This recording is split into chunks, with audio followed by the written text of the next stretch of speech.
எல்லாருக்கும் வணக்கம். நீ ஃபார் எவர் அந்த படம் வந்து எனக்கு ஒரு ஒரு ஸ்பெஷல் ஃபீலிங். ஏன்னா ஃபஸ்ட் டைம் டைரக்டர் சார் அது வந்து முதல்ல பேசும்போது ஓகே இது வந்து ஒரு ஒரு ஜென்சிக்கான படம், ஒரு யூத்ஃபுல்லான படம்னு தெரிஞ்சது. ஸோ மியூசிக் டியூன்ஸாக எப்படி இருக்கும் என்ன ஏதுன்னு கேட்கும்போது, so music director sir tune அனுப்பும்போது எல்லாமே ரொம்ப ஃப்ரெஷ்ஷாக இன்ட்ரெஸ்டிங்காக இருந்தது. ஸோ எனக்கு ரொம்ப சந்தோஷம். ஓகே இந்த படம் கண்டிப்பாக நல்ல ஒரு ரீச் கொடுக்கும், பாடல்களாக வந்து ஒரு நல்ல ரீச் கொடுக்கும்னு. ஸோ எனக்கு அப்பவும் எனக்கு வந்து படம் பாட்டெல்லாம் எழுதி முடித்து எல்லாம் பண்ணி ரெக்கார்டிங்லாம் முடிச்சதுக்கப்புறம் கூட எனக்கு ஒரு விஷுவலாக இது எப்படி பண்ணுவாங்க, நான் ஃபஸ்ட் படம்னு சொல்கிறாங்களே டைரக்டர் எப்படி பண்ணுவார்னு யோசிச்சுட்டே இருந்தேன். ஸோ அதுக்கப்புறம் வந்து பாட்டு ஃபஸ்ட் சிங்கிள் வந்ததுக்கப்புறம் தான் தெரிஞ்சது ஓகே இது வந்து அவருக்கு ஃபஸ்ட் படம் மாதிரி தெரியல.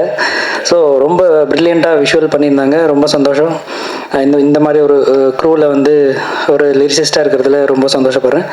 ஸோ எனக்கு இந்த படத்தில் வந்து ஒரு கிட்டத்தட்ட ஒரு முதல்ல ஒரு 4-5 பாட்டு இருந்தது. அதுக்கப்புறம் ஷூட் பண்ணது ஒரு 3 பாட்டுன்னு நினைக்கிறேன். ஐ திங்க் 3 பாட்டுமே மூணு வெரைட்டியாக வந்திருக்கு, ரொம்ப நல்லா வந்திருக்கு. ரொம்ப சந்தோஷம். தேங்க்யூ ஃபார் என்னை இந்த படத்தில் கொண்டு வந்ததற்கு நன்றி. ஸோ ப்ரொடியூசர் அவர்களுக்கும், டைரக்டர், மியூசிக் டைரக்டர், அப்புறம் பாட்டை பாடினாங்க சிங்கர். ஃபஸ்ட்டு முதல்ல இப்போ ஒரு பர்ஃபார்ம் பண்ண ஒரு சிங்கர், அவர் பேர் என்ன சொல்லி நிஷாந்த் விஜய். ஸோ நெக்ஸ்ட்டு ஒரு சித்ஸ்ரீராம் மாதிரி கண்டிப்பாக அவர் வரணும், என்னோடய வாழ்த்துக்கள். கண்டிப்பாக அந்த மாதிரி இருந்தது, ஃபீல் செமையாக இருந்தது. ஸோ அவருக்கும் என்னுடைய வாழ்த்துக்கள்.